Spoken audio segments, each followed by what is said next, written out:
Kalau korang nak edit tu guys kalau korang nak edit tu, korang kena edit pergi dekat name card guys Okay, nampak tak name card belah kanan tu? Nampak tak? Nampak tak name card belah kanan? Nampak? Tekan name card. Okay, tekan name card, dia kerja macam ni.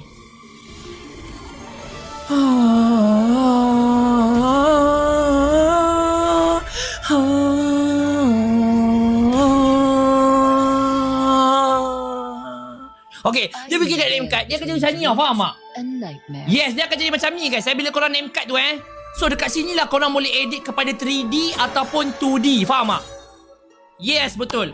Korang boleh edit ke 3D ataupun 2D. Tapi kalau aku lah sejujurnya kalau aku simple and minimalist. Okay, kalau korang minat simple and minimalist, korang boleh pergi ke 2D guys 2D ke Fik? 2D, okay? Lepas tu Fik, lepas tu korang akan tengok betapa hebatnya aku punya name card aku guys Aku tekan grand je, dia akan terus pergi ke link tu. Kau tengok betapa cantiknya kalau link Neobis gabung dengan border aku ni.